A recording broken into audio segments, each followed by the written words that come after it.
Well, it is. We did spring forward. Yeah, I wanted to spring back in bed too. I got my hour back after lunch today. I took a nap. No, I woke up at 4:30, and the reason because I looked over, I was like, "What time is it?" I went to look at my phone, and I realized I had not put my phone on my charger because I couldn't find it. I was like, "Oh crap!" So it's a good thing I woke up to put it on my charger so it would still have juice, so the alarm would go off at 6:30. Yeah, the day after time change, I hate volunteering at church. Mhm.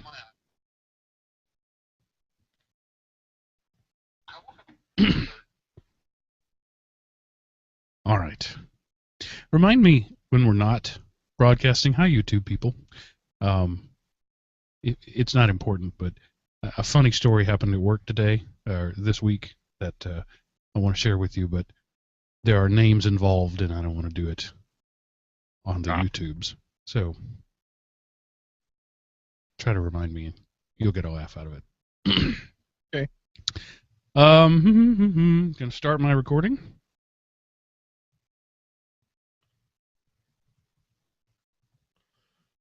Do we want to do the sync thing? Did that work? Did that help any? I didn't actually have to use it this time. Sure, we can try it. So I'll return it then. 1, 2, 3, 4, 5, 6, 7, 8, 9, 10. So I heard you about a full second behind. Well, 3/4 of a second behind me the whole time. Oh, sorry. Well, it's an interesting way to find out how much delay there is. It never occurred to me before.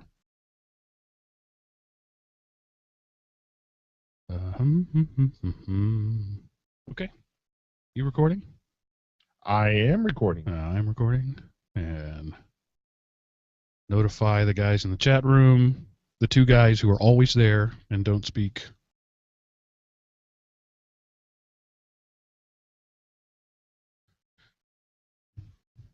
And here we go.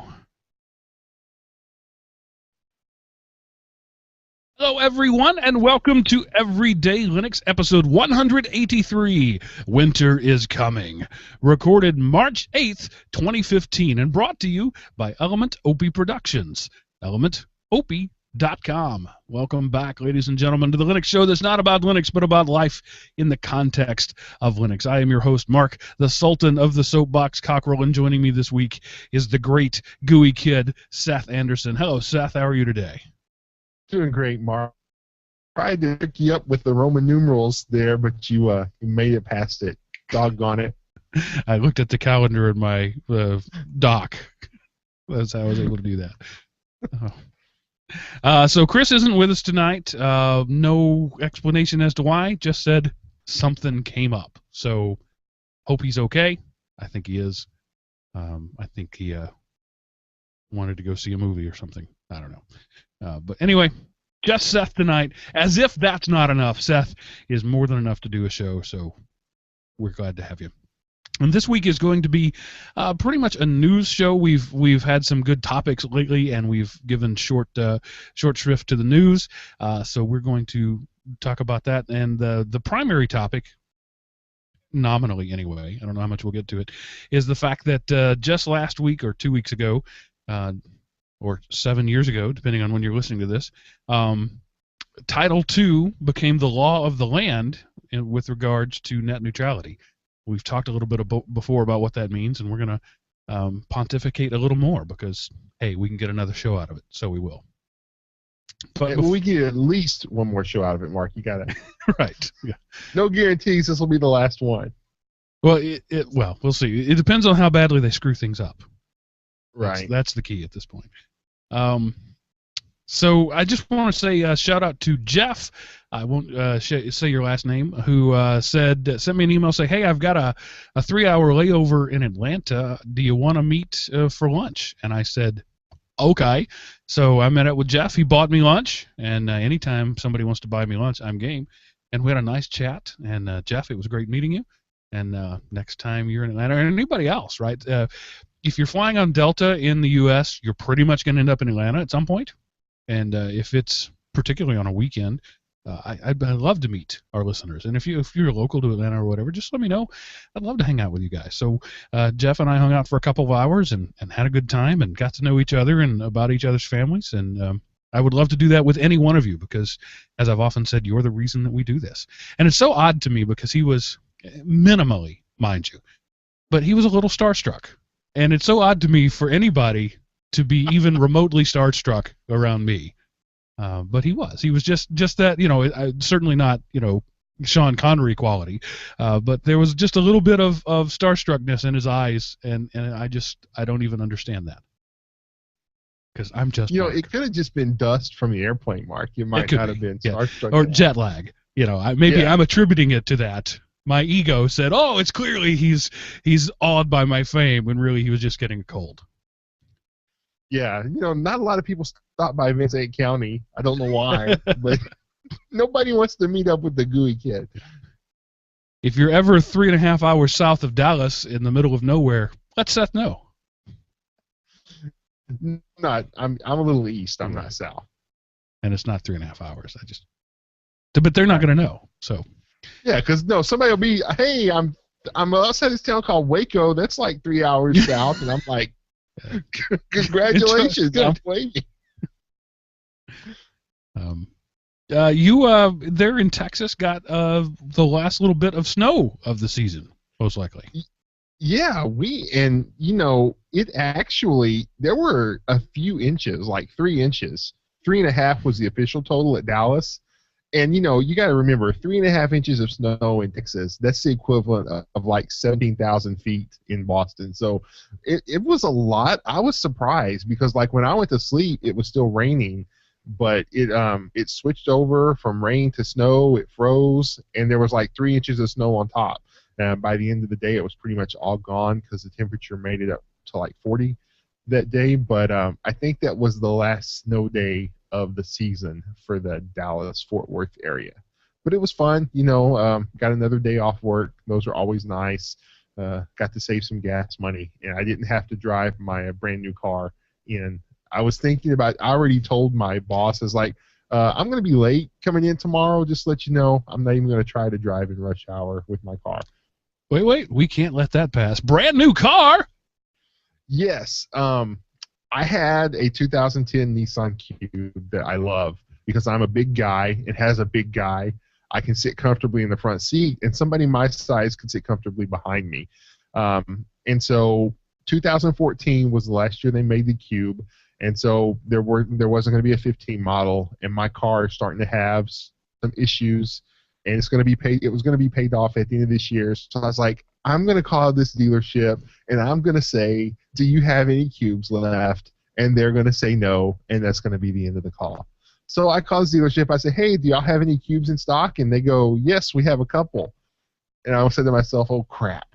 So I got off work Monday, drove out to the dealership, and I drove home in a new Cube, 2014 model. So I call it Cube Squared just because that seems like a cool name to me, the geek. So are the Cubes no more? I mean, why did you think there wouldn't be any? No, they. I believe they are. My understanding is they're still making them in Japan, but they are no longer marketing them in America. So the 2014 is the last year model in America. So there isn't a 15 model Cube in the U.S. Any idea why? You're the only one that liked them? I've seen several. They're distinctive. They're a little quirky, and I don't understand why they made a lot of people's worst car design. Part of the reason is apparently they designed the Cube years ago, but they kept it in Japan, and so like the Kia Soul and the Honda Element, that kind of boxy kind of car. They established the market here in America and got them a market share. So when the Cube came over, it was competing in a market that it helped pioneer, just not in America. And so it apparently didn't live up to their specifications or their projections. So they are not doing it. But I love it. It's an awesome car. for for what it is. It's a very low price point, very nice ride, comfortable, lots of it's not super roomy, but like there's not a ton of cargo room, but there's a lot of room for you to sit. So like I say, I can sit in the front seat, I can have it where it's comfortable, and I can get out of the seat and get in the passenger or get in the bike seat and be comfortable. And I don't know of any other four-door small car where that's the case. Like when I drove a Nissan Sentra, I mean, I don't think you could fit a car seat behind me, much less have anybody sit there. So, like I say, I like it so much, I bought another one. It's the Hyundai? What? No, the Scion. I forget who makes it, but Toyota, very similar car. Yes, and I was looking at the Scion. That's what I was planning to buy because the height-wise, not quite as much headroom as the Cube, but very similar in model. But that was the car I was going to purchase because I liked the Cube design so much. All right. Well, congratulations on your new car. Thank you. I'm sorry about the payment. Actually, I played some serious hardball with them. I got a super good warranty. I went from a 5-month to a 4.5-month term, and my payment only increased $10. And the warranty that I got includes road hazards for tires, as well as that includes the oil changes and regular maintenance. So, I love the deal. I love making the deal and the haggling and laughing at them when they come out with their first number, and and just telling them I can drive my car home. It still runs. You gotta sell me this. So I think I could have talked them down a little bit more. I think, but I got a phenomenal deal for me. I was very happy with it. Yeah, I have. I don't know that's a technique, but it's an attitude. Right, you just got to say, I don't have to buy a car today. Right. And that changes everything. Yeah, whenever, and they say, because the number they come out with, you're just like, dude, take about $200 a month off of that and come back. And they're like, huh? I'm not paying anywhere close to that. And no, you don't have to go talk to your manager. Let's just skip that step. I let them, like I say, I enjoy it. I enjoy the whole, let me go talk to them. And I'm like, yeah, you go do that, buddy.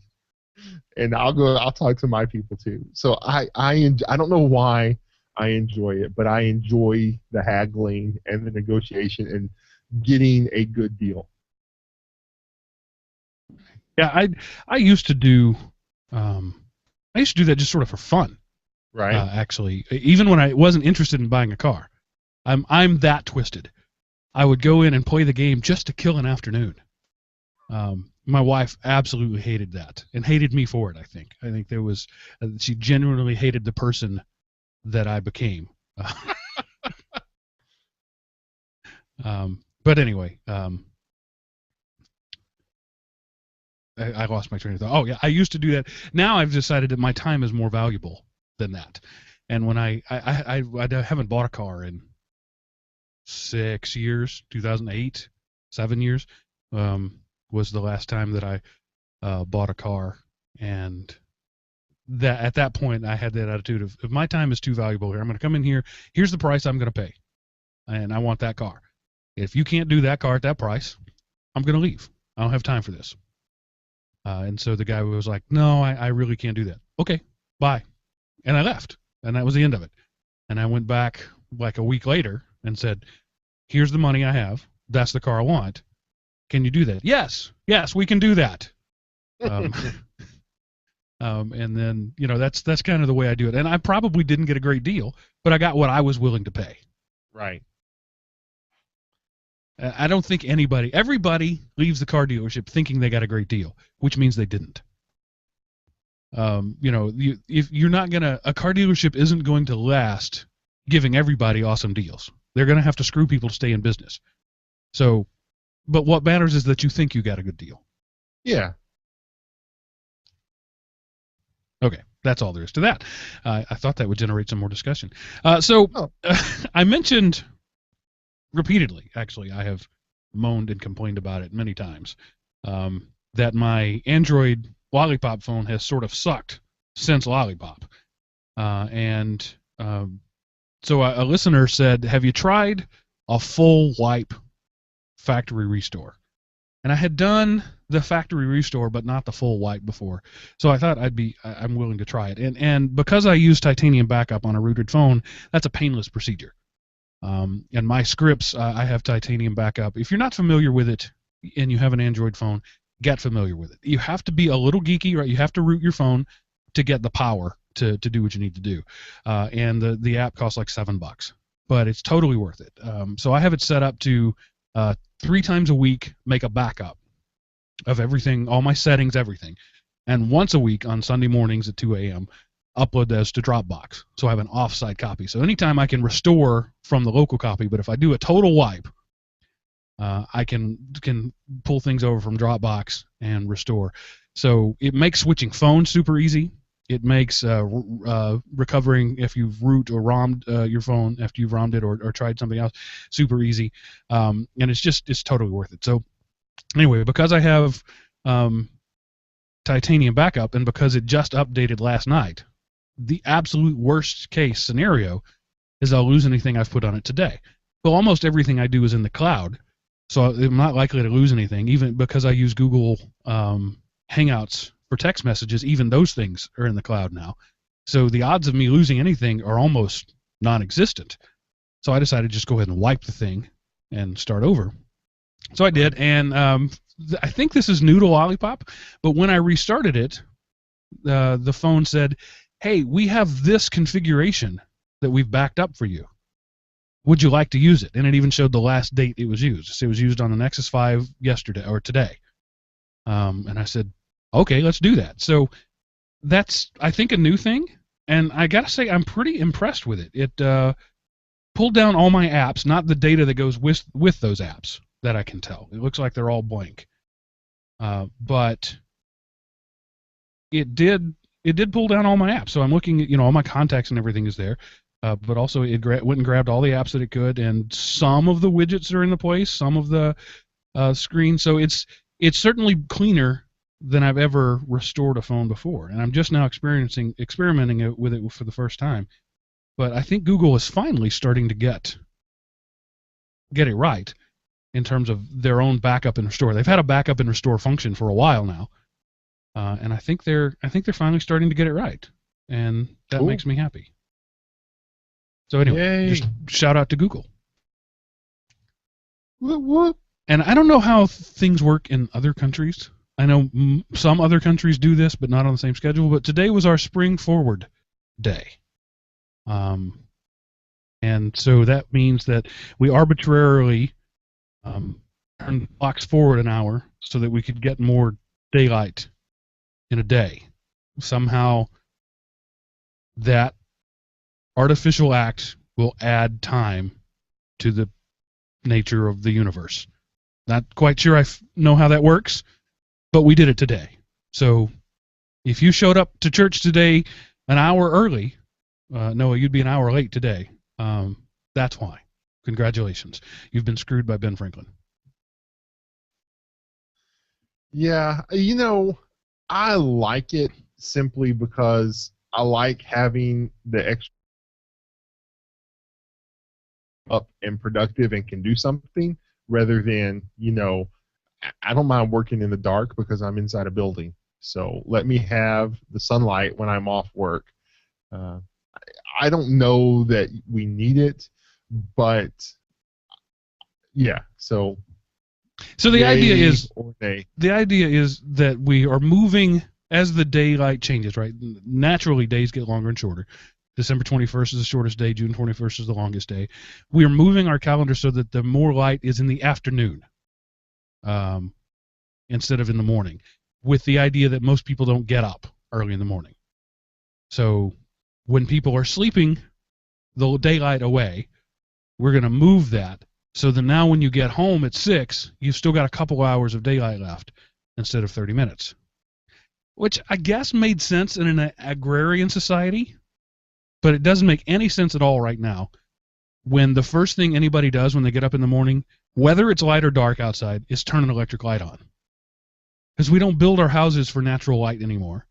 We don't live our lives by the sun. Used to be, right? During the time that this became the thing, you started your day when the sun came up and you stopped it when the sun went down because you couldn't do anything by candlelight. You couldn't do much useful. So Right. things have changed, but for some reason, we're still doing this. And it just was expanded as recently as I think 7 or 8 years ago. President Bush, so 7 to 10 years ago, expanded it to 8 months, I think it was, instead of 6 months. And I don't understand the rationale. The idea is it saves us oil somehow because we're burning less lights. I don't get it. I don't see how it works. Yeah, I personally like it because I live on acreage and there's things I have to get done outside that aren't like right by the house.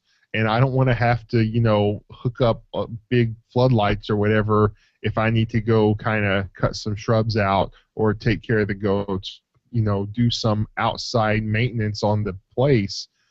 I love it because then I can get this stuff done during the week and have my Saturday for major projects or fun. So, but most people in America live in an urban or suburban setting where it doesn't matter. Most people have no yards or very small, manageable yards that you can mow by the porch light. So most people don't need the daylight savings time. I like having it because, like I say, now I can get home from work and then I can go outside and work for an hour or two versus last week I could have worked for maybe 30 minutes. And that's not worth changing into outside working clothes and, but for a couple hours that is worth it. So which I totally accept all of that as fact. But if you just waited 6 weeks, you'd be able to do that anyway, because nature is already changing the daylight on us. But no, I'll be able to work for a couple of hours. So I like it. I like that it's there. I like having the daylight at the end of the day. I don't mind driving to work in darkness. Which I will anyway, until summer. Regardless of the time change, I'm driving to work in the dark. It was just starting to get light, right? And now it's not anymore. It was to the point to where the sun was coming up in my rearview mirror, and about the time I was getting off of the interstate and getting into the city where it wouldn't be in my rearview mirror, it was past the point. So now it's going to be back dark again, and so it won't be till the height of the summer where it's going to be in my rearview mirror again.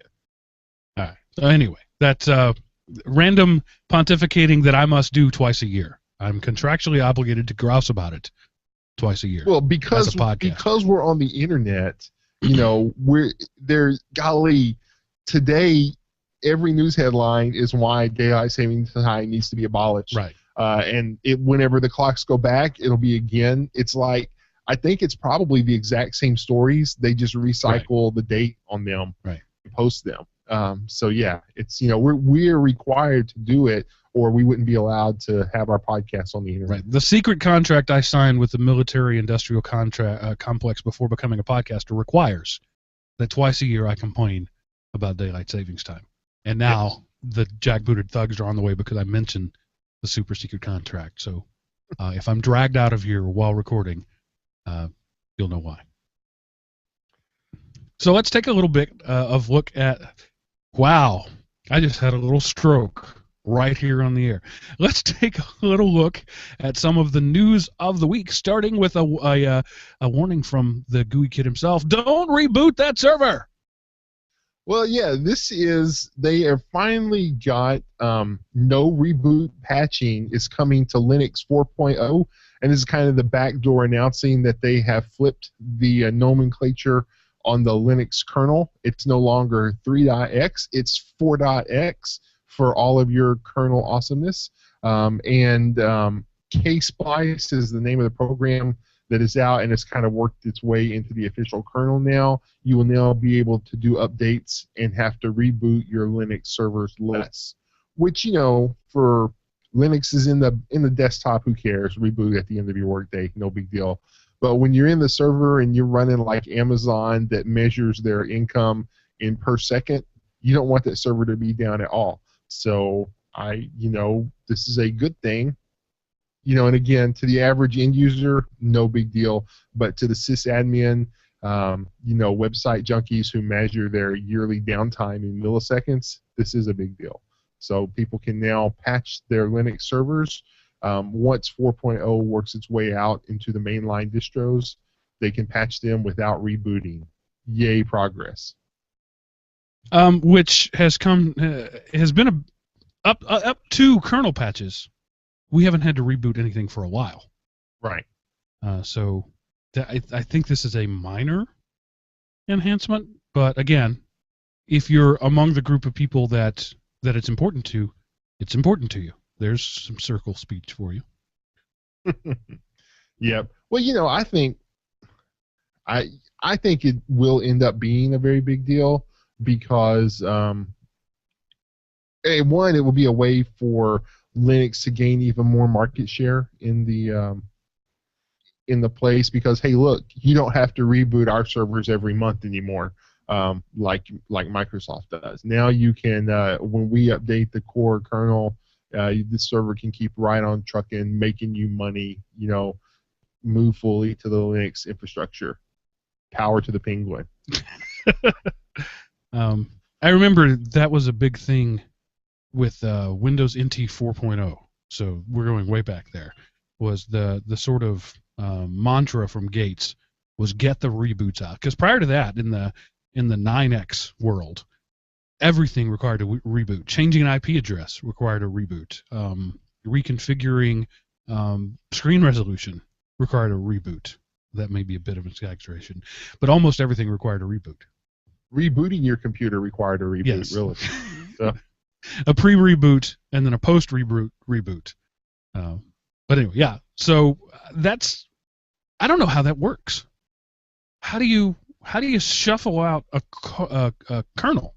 And that's like replacing the engine of the car without stopping. I don't know how you do that. I'm sure it does one of these things to where it doesn't reboot, but like, let's say, because, okay, your operating system is not made up of one program or file that runs. It's a multitude of them.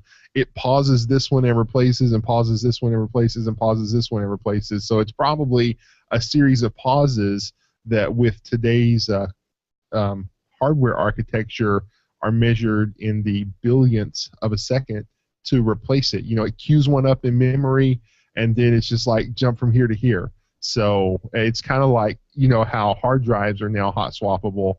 They've made the OS hot swappable. I guess is probably a nice layman's way to put it. Okay, I accept that. It's got to be an example. It's got to be coasting, right? If you're going to replace an engine at speed, you're going to coast at some point. So it's the digital equivalent of coasting. I'm not smart enough to know how that works. Or think of it like an engine, like a car engine. Is it like a hybrid? So part of the time it's running on pistons, other time it's running on battery. So that's what it does. It installs this secondary engine. It's like an old submarine, either batteries or diesel. Yeah. So occasionally you got a surface so you can exchange the air and recharge the batteries. Golly, listening to non-kernel level programmer. Magic happens, and voila, you're done. It's even smart guys look at this stuff and go, "Oh no, it's magic to me." Yeah, you have to keep the magic smoke in the computer. If you let it out. I have released the magic smoke on more than one occasion. Yes. They never work again. So moving right along, VMware is being sued for failure to comply with the Linux license. I have heard nothing about this. This is interesting to me, Seth. Fill me in. Yeah, okay. The Software Freedom Conservatory, which is a nonprofit organization that promotes open source software, claims to have been in negotiations with VMware for many years about, because VMware apparently based ESX and its successor ESXi on the GPL or the GNU GPL version 2 license. And so in order to comply with that, you should release your product or an open source variant of your product at least. There's nothing wrong with charging for it, paying for support, all that. They're not saying you can't make money off of it, but they're saying, you use GPL v2, you need to post the source code. So, of course, if VMware did that, their market share or their paying market share would probably rise, because ESX is the top of the line virtualization software. A lot of people think that still, but why would people pay for it when they can get it for free? So that's what they're fighting back on, and it's just like the suit's been named. It's not hashing out. I'm sure that before they did it, they probably opened up shop in Marshall, Texas, so they can sue them in East Texas. And if that's the case, VMware better settle. So, I mean, whoever the suer is in East Texas pretty much wins, because VMware would be considered the big ugly man, and and the Software Freedom Conservatory was trying to stick it to the man. And so, power to the people represent. I'm all for protecting open source licenses, but this is kind of a case of eating your own children. Lots of people run Linux on VMware and use Linux to run VMware on. They're very symbiotic in a lot of tech's worlds. Right. And so yes, there is a VirtualBox. It's out there and it's open. And so I wonder about these things. If sometimes you get a victory, but it's a Pyrrhic victory, you've killed 80% of your men to achieve a goal that wasn't all that important to begin with. Right. But but then again, what's the point of having a software licensing agreement if you aren't going to abide by the agreement you say you're abiding by? So I understand I understand their point of view, but again, VMware, they could have licensed it with anything, but they chose an open, friendly, and I'm sure they did it to court support from the open source community, and so open source people would use their, oh look, we're GPL v2, we're friends of open source. It's one of those things where, and again, I don't know that this is the case, but a politician will say anything to get elected, and then once they're elected, all bets are off. I don't know, but it sounds, like from the Software Conservatory that's what they're dealing with. And of course, VMware, they have their own side of the story. I don't really know what their side of the story is, because obviously this article is from the Software Freedom Conservatory side, and I've found some other stories that kind of talk about it's maybe not even all of ESX, but just some hooks and maybe API holders. So this is in the early stages. It hasn't gone to trial to see what part of ESX is actually under GPL v2. Yeah, I don't know. None of this makes sense to me. Just like it doesn't make sense to me that Ubuntu is switching to systemd and people are upset about it. That whole sentence doesn't mean anything to me. Yeah, this is, the Linux purists are upset about the rise of systemd, because systemd tends to muck about the system and take control over too much of it, and it kind of gets away from the modular nature of the Unix Linux world, where in other words, it's stepping into the 20th century is what's happening. Not even the 21st. It's doing what other systems do. It's taking control from the user and automating it, and that's scary to the graybeards. Well, right, but it's also kind of taking control from the kernel.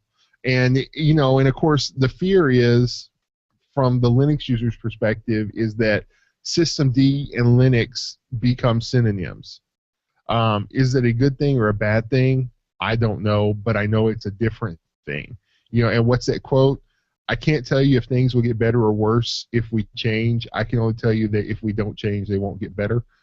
So that's part of this problem, is that it's too piecemeal and there isn't some overriding form to banks for the river to flow through. The other old saying is that, what do you call a river without banks? A swamp. And so if there's nothing to keep all the pieces together, then you have this system that just kind of falls all over the place. So yes, System D, obviously it made it into Debian, and it's kind of a big deal. And since Ubuntu is downstream of Debian, looks like it's working its way into Ubuntu. With the exception of Ubuntu Touch, they're planning to, in the 15.04 release, Vivid Vervet is whenever they expect to have System D in their in the fold, so to speak. Man, you got all philosophical there.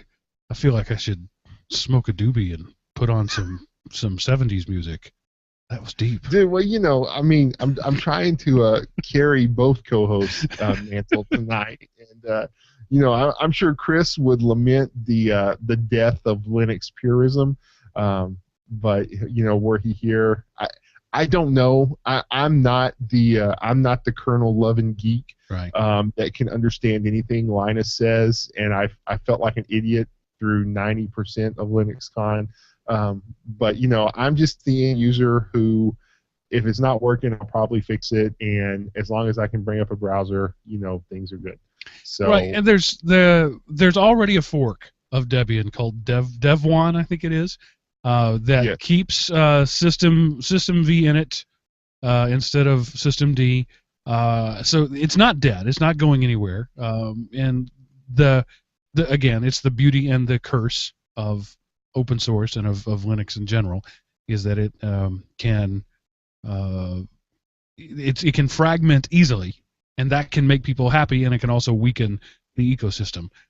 But I think my philosophy on these sort of things is that people who know way more than I do decided this was a good thing for the future of Linux. So I'm going to trust them on that. However, people who know way more than I do decided that Unity was good for the future of Linux, and I disagreed with that wholeheartedly. So I'm talking out of both sides of my mouth. Yeah, well, and maybe we should revisit Unity and give it a fresh set of eyes now that it has been developed to the point, and maybe the software ecosystem is caught up with it. That might be an interesting future show topic. Is Unity still the bane of Ubuntu? The conversation I had just this weekend with the listener, he was quite vehement that Unity still sucks. So there's one man's opinion. I gave up on it. I don't even know. I haven't used it in 2 years. So it has to be better than the last time I used it. Right. We'll get the command line godfather to weigh in on that. That'd be fun. So so it's one of those things to where Linux for the masses, if it's ever going to be Linux for the masses, then the old guard has to basically allow it, or it will never be. So a lot of people want Linux for the masses. A lot of people don't want Linux for the masses. So stuff like Unity is required for Linux for the masses. Maybe not Unity itself, but stuff like that is required. It's like I sold a laptop. I pre-configured it with Linux and set it up to a guy. He ended up forgetting his password, and he did the restart. And I've talked to him about coming onto the show as being a guest and talking about his first exposure to Linux was this laptop.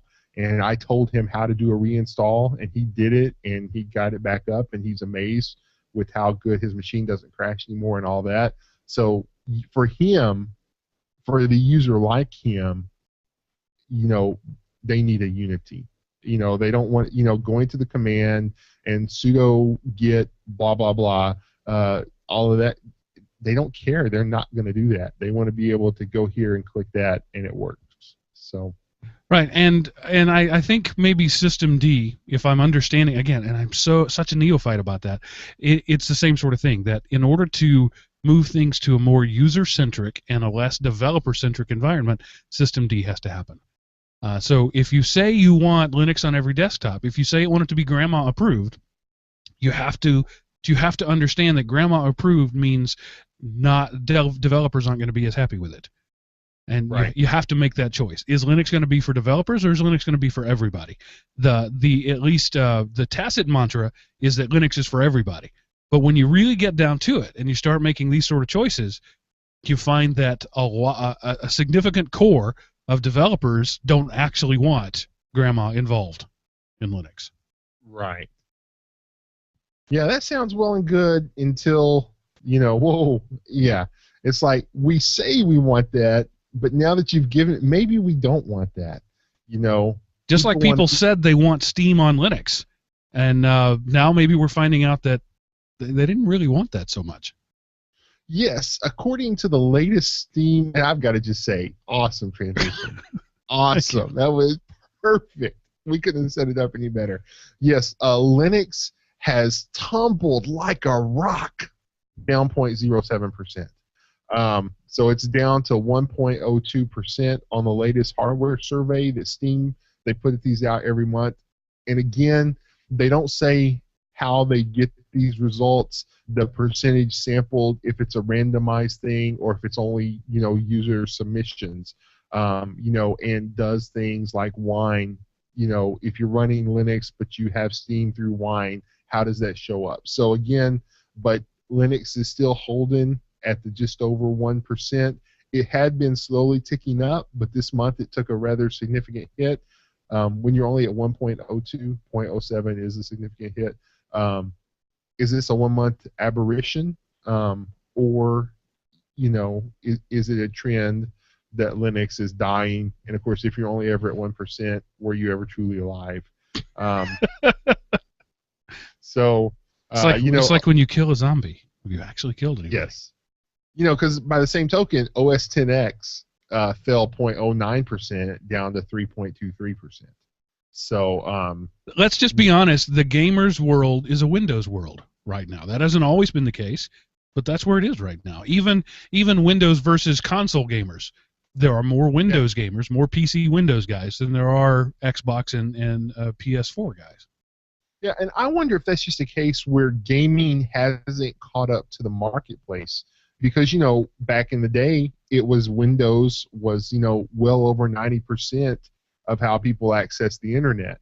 And now, while Windows is still 90% of the desktop, you have iPhones and you have tablets and Android, and Selfish is coming out. Migo's still around. Somebody has Migo out there, I know. Firefox OS. There's lots of other ways now to get online. And again, and this is just Steam. There's lots of gaming out there that has nothing to do with Steam. So, this is one metric, and it's painting a picture. Is this representing society as a whole, or are they just kind of cherry picking their results? Don't know. All right. So the Valve guys seem committed to Steam, but it seems like maybe the Linux guys aren't committed to Valve. And right. We just have to see what happens. Yeah, but again, if they're using Steam through Wine because the games they want aren't on Linux, does that show up as Linux, or does that show up as Windows? Valve has never been, they've never released how they're getting these results. Linux could be 50%, but it's just everybody plays it in Wine, so everybody thinks it's Windows.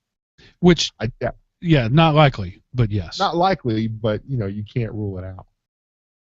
And next up, we've talked about this before. The core infrastructure group for the Linux Foundation is going to start auditing some of these things that everybody uses but has never been audited, and it's beginning with OpenSSL.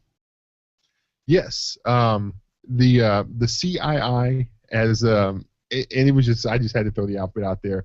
The NCC group is auditing OpenSSL with a grant from CII. So I don't know, NCC group, they're a well-known security company, and they're going to actually audit the OpenSSL code because, Heartbleed was out there, and Freak is the latest one. So their goal is to audit the code and uncover vulnerabilities before they're uncovered by other people and patch them so there won't be zero-day exploits, because most everything, uses SSL or TLS in order to browse the web securely.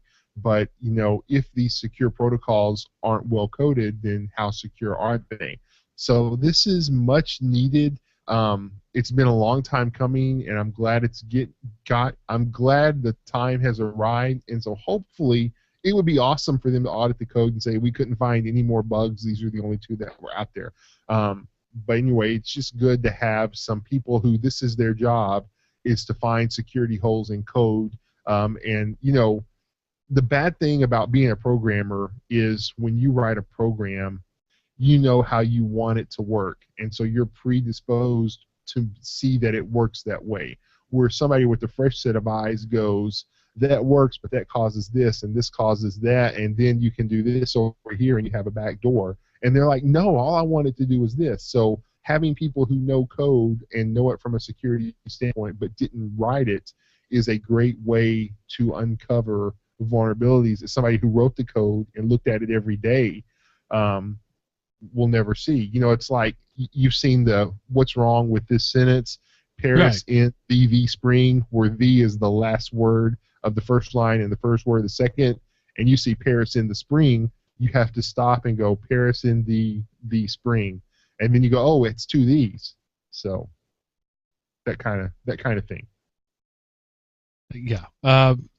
Auditing is hard, and it's going to take time, but it's necessary. TrueCrypt is still being audited, even though the guys have sort of thrown up their hands and given up on it.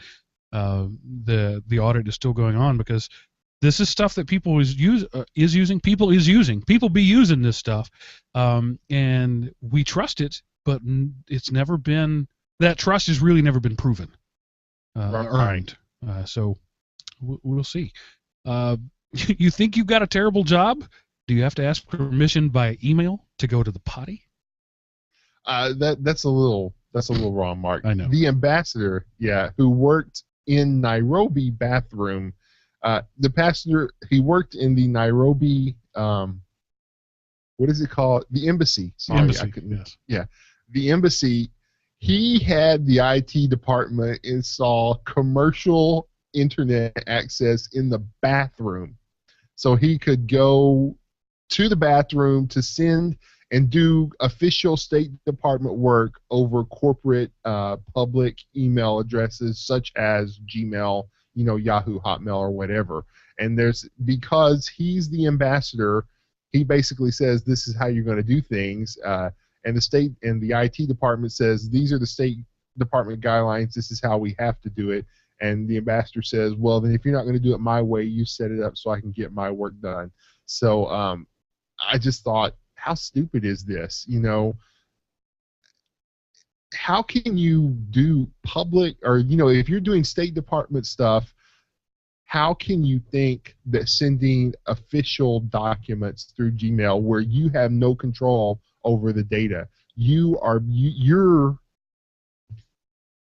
don't own that data. Google owns the data and allows you to use it in return for milking you for metrics and advertising. But it's just, I don't understand. This is just somebody with a big head and awful proud of himself, and he's wasting taxpayer money, basically, being stupid and heavy-handed and being a prima donna who's like, if you're not going to give me what I want, I'll do it my way anyway. It's just dumb. I don't know of any good way to report this story because reading it, I thought this guy's a tool. And it's sad that he was our ambassador to Kenya at the time that he was doing this. So I'm trying to read this as you're talking through it. Yeah. The only place they could do what he wanted to do was in the toilet?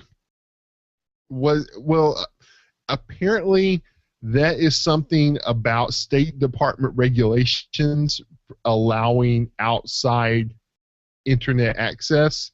Apparently toilets weren't covered. Okay. So, you couldn't install public internet into the ambassador's office. You couldn't install public internet in the hallway. You couldn't install. So apparently, and this is just me kind of reading between the lines, but maybe it's just bathroom wasn't covered because nobody thought they're going to install public internet in the bathroom. But so, or I don't know. Maybe the bathrooms weren't in a secured area. So he can get on the internet. He can check his Gmail as long as he's sitting on the throne. Pretty much. I was thinking of, remember Google's April Fools? Yes, toilet bandwidth, whatever what they call it. I wish I could remember. I was almost looking for a link to put in the show notes for this one, but it's just somebody who, I understand that the ambassador is like to that country. The ambassador represents America, and he has the authority of the nation behind him. But if you're using the authority of the nation to install public internet in a bathroom, I think you're like on a power trip. And there's you got other problems, buddy. Just take some fiber and loosen up.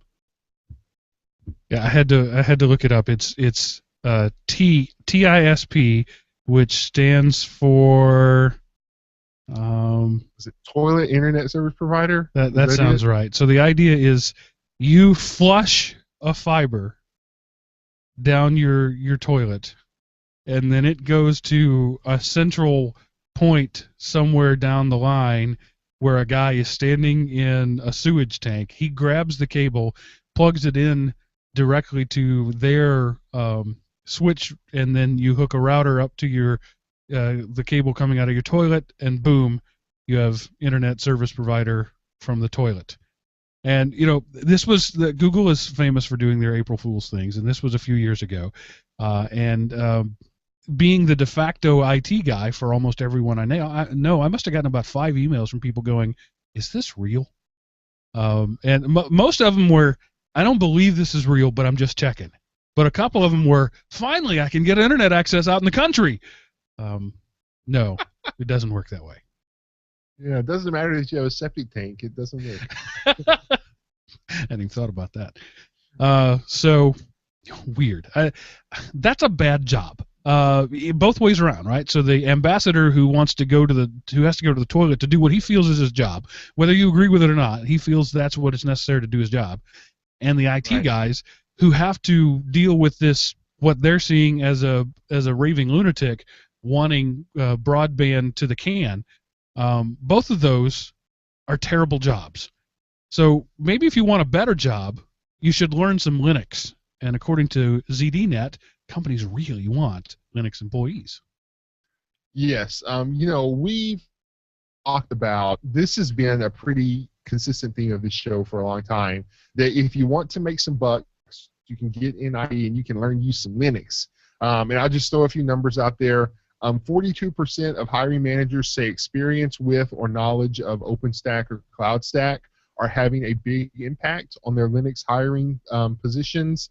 Not so much yet open or containers such as, but 19% are looking for Linux talent with SDN, which stands for, I had that in here. I don't even remember what that stands for, but you can Google SDN. Maybe we'll look that up for next week. 44% of hiring managers say they're more likely to hire a candidate with Linux certification, and 54% expect either certification or formal training of their sysadmin candidates. Software-defined networking, SDN. Oh, yes, software. VLANs, things like that. Right. 66% of hiring managers are looking for system administrators. Linux professionals with certifications will be the most in-demand talent in this year's job market. And in the most popular Linux certifications are Red Hat Systems Administrator, Red Hat Certified Engineer, and Red Hat Certified Architect. And these are followed such as a CompTIA Linux Plus. So again, if you want a job in IT, you can get you some Linux learning and you can get yourself a job in IT, and that will be a good differentiator that will set you apart from the crowd of people, and it might help you bypass that experience gap.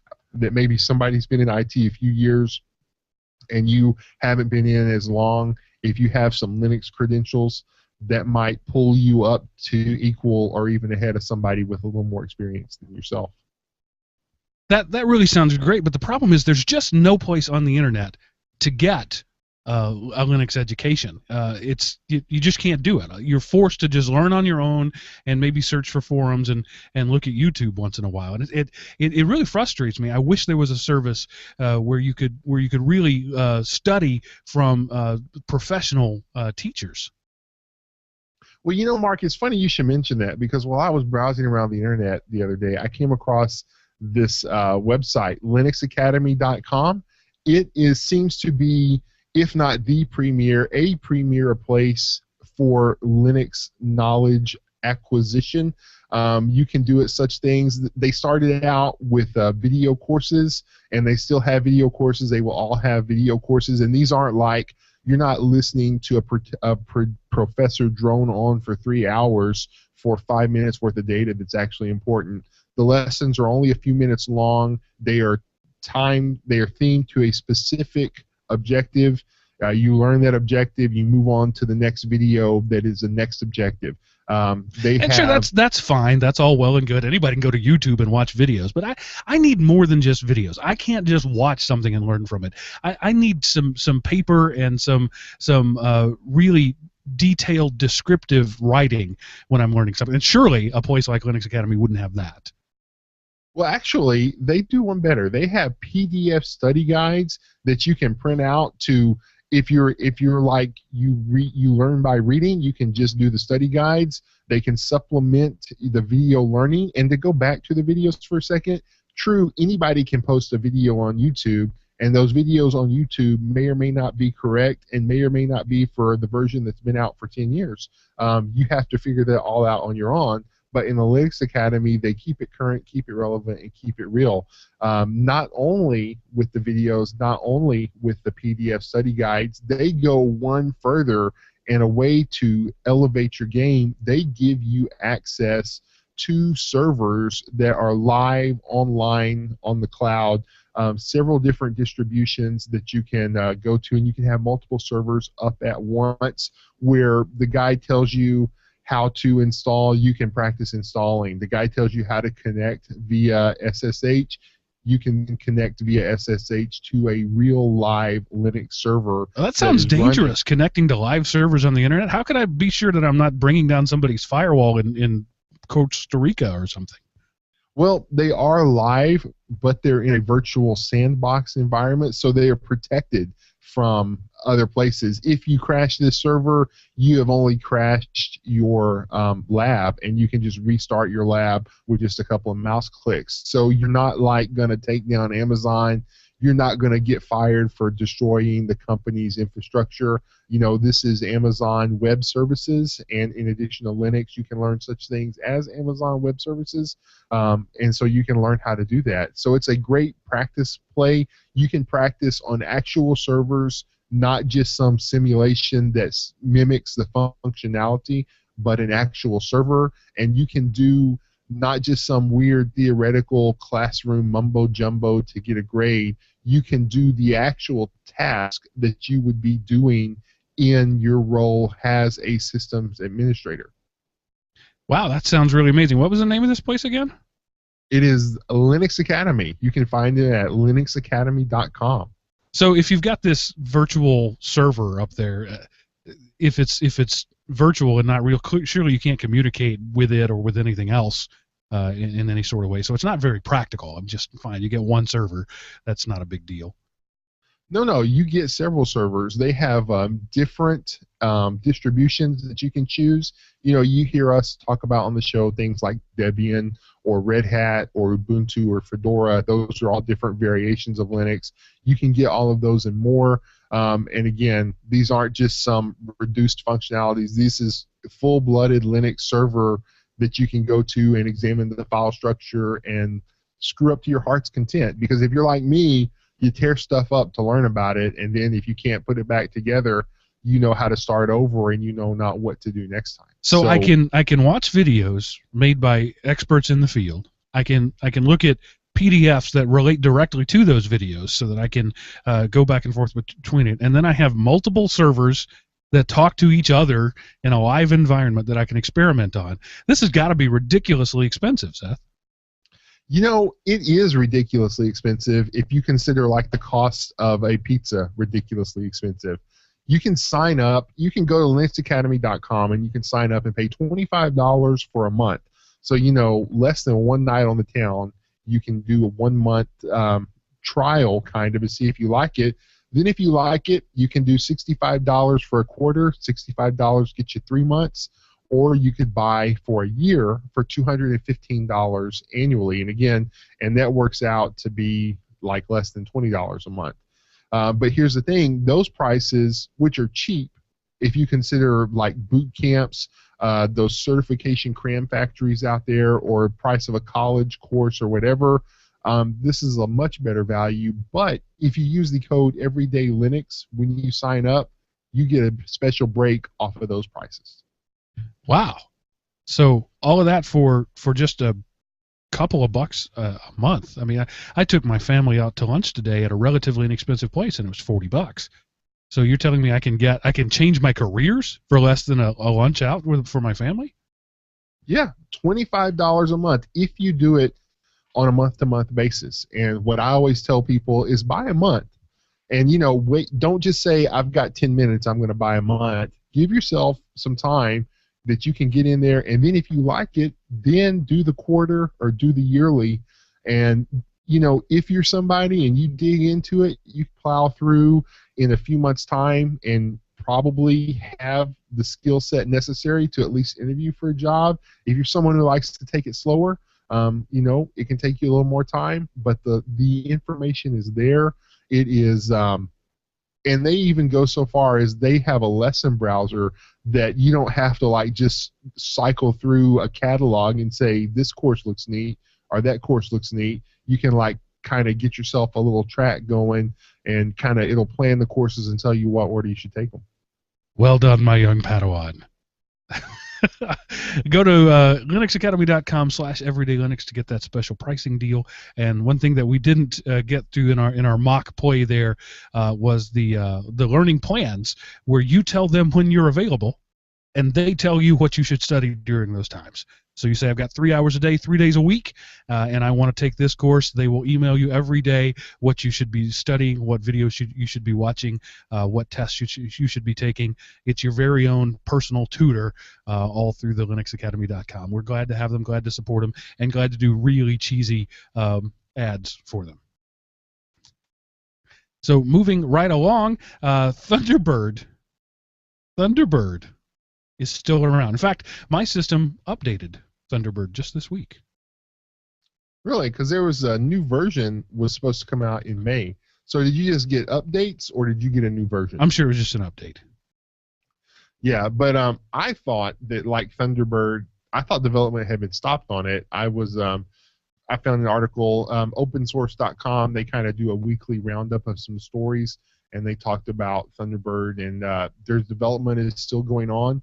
And the number of installations per month is close to 10 million. So apparently it's not only not dead, it's actually very much alive. So I just, I thought Thunderbird had died. Thunderbird, in case you don't know, is Mozilla's mail client. Originally, everything was a bird name. Sunbird, I think, was their calendaring app. Thunderbird was the mail app. Firebird was their web browser, which became Phoenix, which became Firefox. So there you go. And yeah, it's in the default Mint setup. So if you're running Mint, you've got it. I don't know too many people that still run local mail clients anymore, but apparently the Mozilla team still believes in them. Yeah, well, apparently, though, one of the reasons it's making a comeback is there's an add-in you can get, Enigmail, that makes encrypting pretty easily, or it makes it pretty easy to encrypt. So, it kind of gives you some point-to-point encryption before your content hits the wire, so to speak. All right. And speaking of encryption, hitting the wire. Not too long. Actually, it's been almost a year now, right? Edward Snowden dropped the bombshell that the NSA has been spying on its own citizens, and of course, on other countries. Of course, they're spying on other countries. That's their job. They're the NSA. But there's finally a little bit of splashback about that, as these other countries are now not buying U.S. software and hardware. Yes, China is, and this story, it's been out for a couple of weeks now. We didn't get to it last week. They have removed things like Cisco, the government's list of authorized brands. Cisco, Apple, Intel, McAfee, they've been dropped. So that means that, like, Chinese government's list of authorized brands that you can purchase now no longer include most American companies. So, and I'm sure not all of it has to do with the Snowden things, because China wants to be seen as more of a leader in the technology field. And, you can't be a leader if you're using only the other person's hardware. So it's sort of like when Oracle made the decision to run their software, their database software internally. All of a sudden, it got a lot better when Microsoft quit using Apache to host their website. IIS got a lot better. So the Oracle or the Edward Snowden revelations was a convenient excuse to say you don't buy America stuff, you buy China stuff. With my bad. What's it called whenever you English? The word. No, I don't. There's a term for it whenever you talk with a bad accent, not necessarily Chinese, but you talk and I can't remember the name.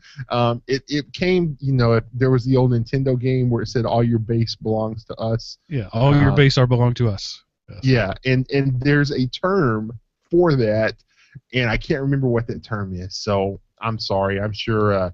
I wish you had said it, so somebody would write in and tell you. That's right. That it was. Yeah. And if only there were a place to research these sort of things quickly. While I talk about the fact that Apple is sort of giving as good as it gets, or getting as good as it gives, in the lawsuit department, and they're having to cough up $500 million, which they keep in their back pockets for coffee money. Yeah, I mean, it's probably good for them because it's money they won't have to pay taxes on. And they keep a lot of money overseas, so they don't have to pay taxes on it.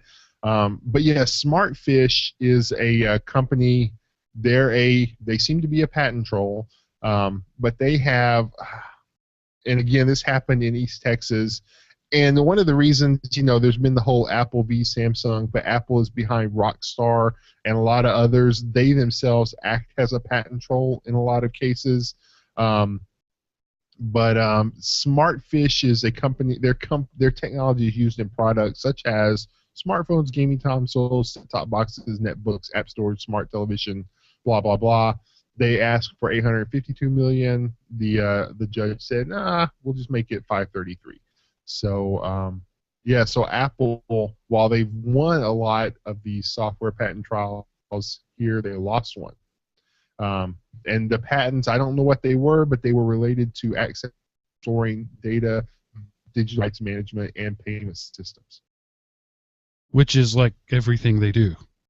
Right. I'm no Apple fanboy, but patent trolls shouldn't win.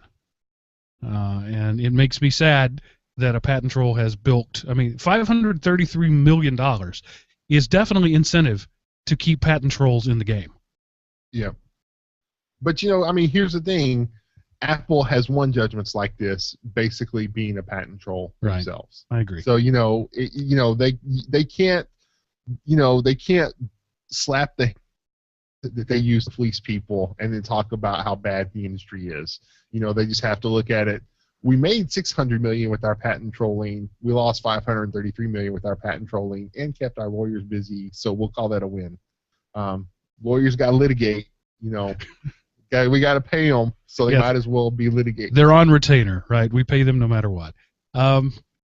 And okay, the last thing that is the titular topic of the show, but I don't know that we have a whole lot to say about it. But the FCC did what the courts recommended they do and regulated internet providers under Title II. Now, we did a whole show about that, what Title II means. I mildly freaked out about the power that it gives them, and the only thing that we have is their promise of forbearance. Now, I'm not one who is known to trust government to keep their word, but it is now the law of the land that essentially the FCC owns the internet. That's grandiose speech, but in the same way that the FCC could fine Janet Jackson for her wardrobe malfunction during the Super Bowl, they now have that kind of power over the internet. They promise they won't use it, and we all know that governments are fond of not using their power. Yeah, they love to get power and then never wield it anywhere. So, and I look at it this way. Really, the ISPs, they brought this on themselves because they refuse to treat their customers as an interested party in this, and their customers are just seen as cash cows that they can milk for every penny possible. And so because that's their view of the public, it doesn't matter what system is in place, the public's going to get screwed. Whereas if they looked at the public as a partner in the internet, it wouldn't matter what the system was, it would work out fine. It's kind of like when the Obama administration cracked down on outrageous credit prices. What happened was all the fees went up, except they weren't called service charges anymore because service charges are illegal. Now they're fees, and they're twice as expensive as they used to be. But look, the government's looking out for the little guy because the group in power, in that case it was the banks, here it's the ISPs, they don't see the people as anything other than a cash cow. And so they're just going to milk people for all they can. And the government created monopolies. You can't have competing cable systems. Until recently, in terms of telephones, you couldn't have competing telephone places. So there's no incentive to, the companies say this is going to ruin innovation. They ruin innovation. They're too busy, giving each other bonuses to invest in high-speed internet for the people to use and figure out ways to say they offer it but make it cost more every month. So it doesn't matter. The government had to step in and do something, and now then the businesses are going to react with a lot of money because they all have lawyers, and the lawyers got to have something to do. So they have promised. The one thing they've united on is we're going to fight this. And they're contributing to senators and congressmen who agree to fight it with them. And it's just going to be bad news for the public. The public is going to lose in two ways now instead of just one. But something had to happen. So there's my little mini rant. It's not as good as your rants, Mark. That's why you're the sultan and I'm just the gooey kid. The thing I would love to rail about this, but we don't have anything to rail against yet. Yeah. And so my inherent distrust of powerful people doing the right thing tells me that this was a huge mistake. However, the current the state of affairs prior to Title II regulations was powerful ISPs not doing the right thing. So it's kind of who do you want to be screwed by? Do you want to be screwed by private enterprise, or do you want to be screwed by the government? In this case, I'm having a hard time choosing who is going to abuse me. Because at least with the government, you have the theoretical ability to vote them out and put somebody else in. Whereas, if you have cable, the government set up a monopoly. You cannot have cable, but then you just don't have cable. You can't do anything about it. You can't go to cable company B and compete because cable company B is barred by law from competing against cable company A in the same geographic area. So at least with the government, theoretically, you have the power because you can vote them out. Now, again, I said theoretically. I know, don't email me. I'm not Mark. It's not going to work. But theoretically, you have control over the government. You don't have control over a monopolistic business. Yes, and were we living in an actual democracy, I would agree with that. But the ability of the individual to express any sort of power over the government has been a farce for 250 years or so. The fact is, we're not a democracy. We were never set up to be a democracy. We're a republic. We're a representative society where essentially once people get to Austin from Texas, once they get to Washington, they have all the power. That's the way it was set up. Most Americans think we're in a democracy. We're not. We democratically elect people who have all the power. Once we elect them, they can do pretty much whatever the heck they want. Yeah. And our only power is to recall them in very limited situations, or to see that they don't get reelected. But once you're there, you are godlike in your power. That's what a republic is, people. We don't live in a democracy. So that's why I'm scared about this, because these people, drunk with their own power, now own the internet. Not the American internet, the internet. All right? Now, you could say that what rulings they have don't apply anywhere else. But how do you put borders on the internet? Ask Iran how to put borders on the internet. They've been trying. Ask China how to put borders on the internet. They've been trying. Nobody's been able to do it. So the stupidity that originates here in the U.S. will radiate out across the world because of this thing. Now, I hope that smart people are not going to be doing stupid things, but I don't have any faith in that. I hope, but I don't have faith. Wasn't it Albert Einstein who said there's only there's the only two things in the universe. Two things are infinite: the universe and human stupidity. And I'm not sure about the universe. Yeah. So unfortunately, I've never met a smart group of people. I've met smart persons, yes, but I've never met a smart group of people. You take the IQ of dumbest person in the group and divide it by the number of people in the group squared, and that's the group IQ. So if they can put their shoes on, they've actually done really well. Yeah, so if you take a group of two people, each with a 200 IQ, the IQ of them combined is 50, because 200 divided by 2 squared, which is 4, is 50. So see how easy it is for a group of smart persons to become stupid. I'm not sure how well that math adds up there, because by that math, the U.S. Congress actually doesn't have enough power to regulate their own heart rate and breathing. But maybe you're onto something. Have you seen some of the laws they try to pass? Are you sure that math doesn't hold up? So that's why I titled this show "Winter is Coming." Right now we're okay, but I fear the winter of our discontent is just a legislative session away. Well, let's not even say that. They don't need a legislative session anymore. The FCC rules by fiat. The chairman says, and it is, right? It doesn't have to go through that pesky legal process. The legal process was in deciding whether or not they could declare Title II. Right? So they did it. Whoop, now Title II. Now we own it. Now you are an infrastructure, and we own you. And if we decide if we decide to take 100% of your profits, Comcast, we can do that. Not really. I'm being bombastic, but it's almost to that power. They are almost dictatorial in their power, just as they are in broadcast. That's why there's the 7 deadly words in U.S. broadcast that George Carlin used to talk about. You can actually incur so much fines that you lose your business because somebody says the F word on the air. This same group of people now has the power over the internet.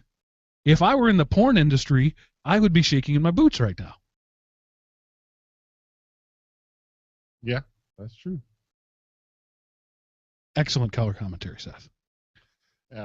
That's why you need to get some type of downloader thing and start downloading it now, because it might be gone tomorrow. Yes, just everybody download the internet. Download the internet today. On the other hand, storage is cheap. Hey, the current chairman of the FCC seems to be a reasonable guy with his head on straight. He's done some things that I like. For example, redefining broadband as 50 megabits or greater. That seems to be a reasonable thing. But he's not elected chairman for life, right? And we've just imbued the organization with this power forever, essentially, until they decide to give it up. And so because we like the chairman now, at least on the surface, doesn't mean that we'll always like the chairman. So I'm looking at this long down the road and thinking this may be a huge mistake. Maybe not. Maybe it's going to be awesome. I tend to, as conservative and anti-government as I am, I tend to be of the mindset that broadband is now as much a basic human right as food and shelter and security. We're not there yet, but we're heading in that direction. We're so building our infrastructure, we're so building our society on the presumption that bandwidth and storage are free and cheap and infinite. That's the mindset that everybody who's building a business right now is having. So I can see a generation from now, when I'm old, or I'm already old, when I've got one foot in the ground and my children are in my place, and they have grandchildren, I'm looking at that world and seeing that they will be in a position where they literally cannot function without broadband. Already our society can't function without microchips, right? So a nuclear EMP, the radiation wouldn't have to do anything. The electromagnetic pulse knocking out the microchips could bring the American society to its knees in a matter of a week. That's where we are. I don't necessarily think it's a bad thing. It's just it's a recognition of where we are. We can't go back, at least not easily, not without great upheaval. So fast forward a generation, now broadband is as integral to our society as the microchip. It's that important. We can't function without it. And we've just put it in the hands of a group of like 20 people. Yeah, I don't disagree with that. But, here's the thing. You say I don't think it's like water yet, but has it reached the level of electricity? I think it really has, because you don't have to have electricity to live, but if you're going to have a modern life, you have to have electricity. You don't have to have the internet to live, but if you're going to have a modern life, yeah, you do have to have the internet to live. So, you can get by without the internet. You can get by without electricity. So I see, is broadband, or not even broadband, internet access, is it of the same importance in American society as electricity? If you see the answer is yes, then there has to be government oversight. Yeah, I agree. Now, again, I won't say Title II, because if you can come up with, option C, and option C rocks, man, I'll join option C. But if you think that internet access is as important to American society as electricity, there has to be government oversight. And, the problem, it's like, well, you could talk about how labor unions were necessary because the ownership was greedy and the government was too weak to stop the owners from taking advantage of the people, so that gave rise to labor unions. The government is a lot stronger now, and so you could argue that labor unions, while maybe they still have their place, aren't required in today's society. And I know I just pissed off every Democrat out there, and again, I said if, so, the internet, the government needs to be strong enough to keep the corporations from screwing the people. So, because the people have no power to protect themselves in the monopolistic system that the government created. So, I can't leave the cable company and go to the other non-existent cable company without moving. So, until there's some recourse for that, then there needs to be some type of government oversight. And you said it perfectly right there. The government has to be strong enough to keep the mess they created from getting out of hand. They started this thing and then didn't have the power to ride the bull that they raised, right? So we've given them that power, and now we just have to trust them not to raise up a dinosaur. I hope so. And I'm scared. Dude, I'm scared, because it's a very, very scary thing, because you know, there's no option. You know, the government screws you. You know, you can elect, but even, and let's just, for pure hypothetical argumentation, the government takes this power and the government uses this power and they get all draconian with it and they impose regulations and fees and everything that makes the internet untenable. So we throw out this government and put in the exact opposite government. Well, that exact opposite government isn't going to say, we don't want this power, we don't want these taxes, and give it back. They might tweak it some, but the government's not going to quit taking money. A government's not going to give back the power and say, oh, we didn't need that power. Here, private world, private organizations and companies, you take this power back. We freely give it back to you. Yeah, how often does that happen? Immediately after the revolution. That's when it happens. Yeah. So it's a very scary thing. So, you know, oh man, I want to go there, but I'm not. So, okay. So I think, like I said, I wish we had something more substantive, but we are literally at this point, we are figuratively at this point waiting for the other shoe to drop. And we don't know if it's going to be on our heads or in the direction of progress. And I almost didn't want to do this topic because we didn't have anything to say.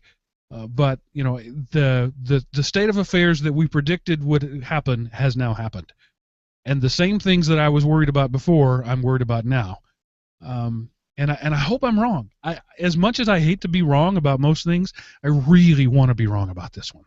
I really want this group of people to do the right thing and to prove me wrong and prove to me that they're not power mad and that they haven't lost their IQ when they gained their power. But I don't think I'm wrong on this one as much as I'd like to be.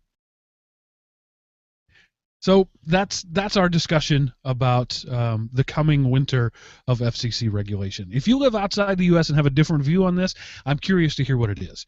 I know that in European countries in particular, there tends to be much more trust of the government and much more distrust of private enterprise, where here in the U.S. we tend to distrust government and trust private enterprise. You know, again, your political leanings help point in that direction. But overall, as a country, we tend to distrust our governments, whereas European countries, overall, as countries, tend to trust their government. So I'm interested to hear what you have to say about this, and what impact do you think it might have on your country, on your culture, as our culture is struggling to ride the lightning. You know. I'm interested to get the feedback on that. But before we do, Seth, tell us what happened this week in computer history. Okay, this week in computer history actually kind of ties in a little bit with the topic. This week, March the 5th, 1975, the first meeting of the Homebrew Computer Club. If I had heard of this, I don't recall ever hearing about it before, but it was a group of early computer hobbyists in Silicon Valley, among them such people as Steve Wozniak. So these people got together and said, hey, there's this thing called a computer. Anybody have any cool circuit boards, or what can you do with yours? Hey, look what I can do with this one. You know, and Apple computers actually grew out of the Homebrew Computer Club. I put a link to the Wikipedia page to it in the notes. It's just an amazing story. It's just a group of people who liked computers, got together periodically and talked about them. And then, you know, and the thing was, they were just like, hey, this is cool. I don't know how to do this. I'm having this problem. Oh, I had that problem. This is what I did. Oh, you know, I've changed designs, and so I don't need these 4 circuit boards. Oh, cool. I need 2 of those, and I've got this chip. And then, oh, I wonder what that chip does over here. You know, if you've seen like Pirates of Silicon Valley, they talk about the Homebrew Computer Club, but they take a lot of license, you know, artistic license with it, and maybe don't give it quite the honest treatment it deserved. But it was just an interesting story to read about and see the people associated with it. You know, people of today, they've never heard of Osborne computers. Right. but that's a big name in the early history of computers. It still is in Lots of supercomputers. Yeah, but again, the end user type person, they're like Osborne Computers. Wasn't that a villain in Spider-Man or something? But no, really cool stuff. It's an awesome thing. They had a newsletter. Lots of stuff grew out of that. Just really neat story. I could sit here and read the Wikipedia page to you, but take a look. Just read about it and just see. I mean, this is just a group of people who ended up revolutionizing the economy of the world. Yeah, Steve Wozniak, I forget who he worked for. I think maybe HP. At one time, he worked for, I think, Atari. And they gave him this space to work in, and a lot of the components he built the first Apple off of, or what would become the first Apple, was their stuff, and they owned it because he worked for them, and it was an intellectual property thing. And he built this thing on a wooden case, breadboarded and hand soldered, and took it to him and said, "This is what I built. Are you interested?" They said, "Nah, we don't care." And so he took it to Steve Jobs. "Hey, are you interested?" "Oh yeah, I'm interested." So the Homebrew Computer Club, he says, Wozniak himself, and if you don't know that name, and I could understand why you wouldn't, because he hasn't gotten the press that his partner Steve Jobs did. Wozniak was the engineer behind Apple computers for the early years. So the Apple I, the Apple II, the Lisa, the IIe, all of those things, he designed the hardware. He was the guy that made Steve Jobs' software run. Right, so Jobs designed. He was an interface guy, and he was an engineer in his own right.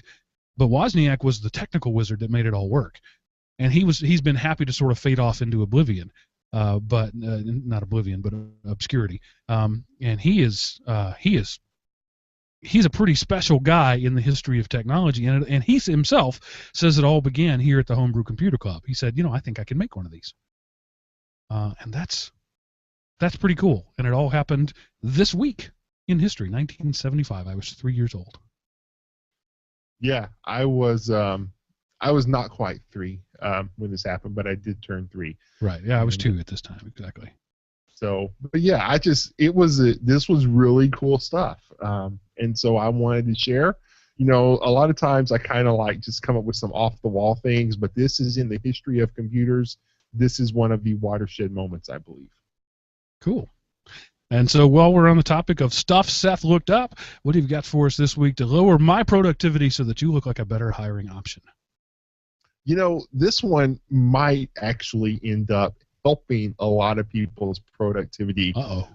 If you go to www.angerroom.com, this is, if you've ever wanted to go office space, you can just go there, and basically you get to take a baseball bat to this room with kind of older model computers and televisions and stuff and just beat the crap out of things. So it's kind of like some therapy. This isn't software. This is a real thing. Yes, this is a real thing. So you go there and you take your frustrations out and and if you have an old computer lying around, you don't know what to do with those old CRT monitors, make a donation to the angerroom.com or angerroom.com. So you can go to there's it's really cool. I don't know why this took me to the mobile version whenever I clicked on the link in the show notes. But angerroom.com, there's like a YouTube video that kind of shows what it likes. You can do like a 5-minute break, a 15-minute lash out, or 25 full suit to protect your clothes, and then you just beat the crap out of stuff. So don't take it out on your company's infrastructure. That might get you fired. Go to angerroom.com, and they're in Dallas, so they want to like kind of branch out and be like everywhere, but for now they are only in Dallas. I kind of really want to go there. I mean, and so $25 gets you 5 minutes. 5 minutes of wanton destruction is that's a lot. You'll probably find yourself exhausted after 2 minutes. Yeah. So and the 15-minute $45 session, that's not a big deal, right? $45, again, like I said earlier, is less than or just about the same as I paid for lunch for my family today for 15 minutes of just smashing stuff. If you're fat and out of shape like me, you can't do 15 minutes straight. By the time you're done, you will be exhausted, and it'll be a very cathartic experience. This is a great idea. Yeah, I mean, how much is an hour with the therapist? I think you could probably do 5 minutes at theangerroom.com and get more bang for your buck, both literally and figuratively. If we could get some sort of deal with them, they advertise, and we could get like a special bonus for our Dallas people, because that. Oh, dude, I bet you. I want to see if I can get them on the show. I'll go there and I'll do like a report, and then we'll give them some more free publicity. Oh, I'm gonna shoot them an email. Yeah, because every guy in our line of work wants to break something once in a while. It's a great idea. And and if you're somebody and you're the IT department who doesn't have some, well, probably everybody's probably dumped them in landfills by now, but if you have some old CRT monitors lying around, or you used to have like a 27-inch flat screen TV, and now you've got 50-inch flat screen TVs everywhere, and you put a sign out in front of you put it out in front of your house with a sign that said $10, and nobody would steal it because it's so small. The Anger Room. There you go. All of your useless computer junk, they will take and destroy. And make money off of it. It's a win-win for everybody. Yeah, cause, I mean, you could call recyclers, but generally only if you have hundreds of units. Like when I was at the school, we would do that every summer. We'd call a recycler, but and they would take them and pull the useful stuff out of them, but they would only take like a truckload. If you don't have a truckload, these guys might take it off, just 1 or 2 units off your hands. That's a great idea. Anchorroom.com. Yeah, fun stuff. Looks very fun. Like I say, I'm gonna reach out to them, see if I can build some consensus to get them on the show. All right, so this is the part of the show where I tell you how you can contact us. Let us know what you think about anything we've said and anything we didn't say and anything you think we might say in the future or anything that you imagine that we said in a fevered dream. Go to elementop.com, click the Contact Us button at the top of the page.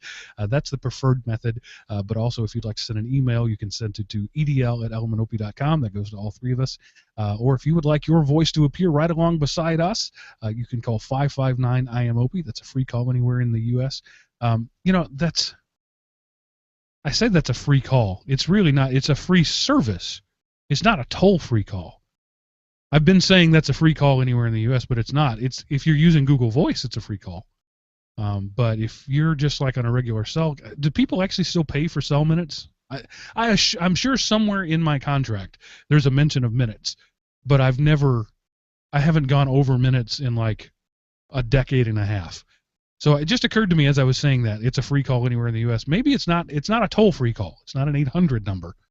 So maybe I've been misrepresenting that for 3.5 years.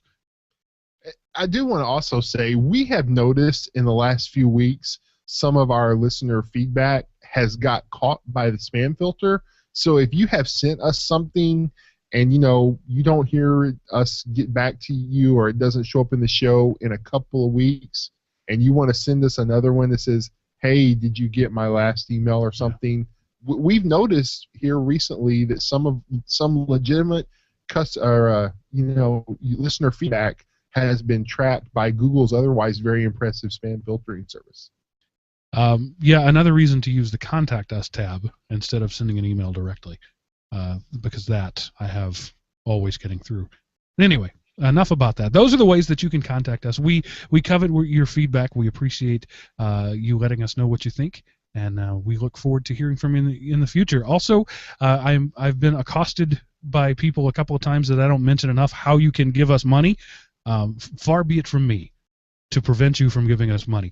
Patreon.com. You can go to elementop.com/Patreon. You can donate any amount of money you want per show. anywhere from a penny to $1 million. If you want to donate $1 million to the show, I will let you. And the way that works is they bill you at the end of the month based on how many shows we put out. So say you want to donate $1 a show, at the end of the month, your credit card will be charged $4. That's a great way to do it, and we encourage people to do that. Also, at our website, there's a tip jar. You can donate to us via PayPal or via Bitcoin if you want to do that. We have that set up as well. Or you can also go to elementop.com/Amazon. When buying your Amazon purchases, you will see nothing. The only difference you'll see is a little pound sign at the end of the URL. That means that there's a cookie that they've put in your browser. Yes, an evil cookie that tracks what you do over, I think, the course of 3 days. And anything that you buy in that time period, we get credit for. It costs you nothing more at all. It's exactly the same price to you, but we get a percentage of a referral fee. So those are the ways that you can contribute to us, and we appreciate any time anybody does that. I would like to see more Patreon people, just because it kind of gives us a better sense of numbers. Even if you just donate a penny, which frankly is kind of a douchey thing to do, but even if that's what you want to do, it gives us a metric of this many real people are listening to and appreciating the show. Download numbers are tricky because you might download one show on 3 devices, on two computers and a phone. So it's hard to track download numbers, but Patreon gives us a great way to know who's out there and who actually is listening. So elementop.com/Patreon, Patreon,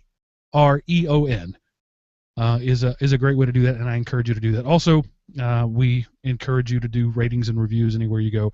Those don't directly contribute money, but they do maybe draw people in, and the bigger audience we can have, the better. So there's all of that. I don't like to do that bit about how to give me money. It always feels a little dirty to me. But I've had feedback from like 3 different people over the last 3 weeks, independently of each other, saying you really need to talk more about how people can donate. So there you go. And Mark, I think if somebody wanted to donate $1 million, we would rent a suite, and we would do a private show just for them. We would set up in the suite, and we would all fly out there, and we would do a live in-person show, like a room. What is it called? Convention? A hall? What is the word I'm looking for? No, a lot of hotels have a boardroom? Rooms that you can rent. Yeah. So not a room to stay in, but in a conference room. A conference room, yeah. So we would rent a conference room at a hotel, and we would set up and do a show just for you. If you donate $1 million, how does that sound? That'll get somebody to do it. For $1 million, I would do a show on your own private jet if you wanted. I would personally serve you dinner. I would spoon feed you for $1 million. So Seth aims a lot lower than I do. Well, no, I'm just thinking. If I were somebody, I don't know that I would want the 3 of us coming into my house. I will feed you grapes, Egyptian slave style, for $1 million. I was trying to think of something somebody might actually do. Put it this way: just give us the $1 million, and then we'll talk details. Yeah, tell us. Give us 3 options of what you would like us to do. That could go bad real fast. Yes, it could. Okay, and before we go too far down that rabbit hole, I'm going to wrap up the show. Seth, as always, thanks for being here, being the great host that you are. Listener, thank you for being the great listener that you are. And for now, I'm going to say that ends this episode of Everyday Linux. Y'all come back now, you hear? Yeehaw. Yeah, so it's probably a good thing we did do the whole count-off thing, because my recording crashed. Really? Bummer. I just need this whole machine to go away. For $1 million, I could do that. Right.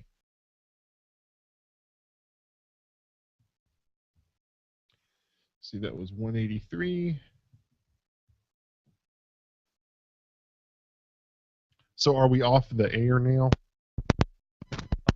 No.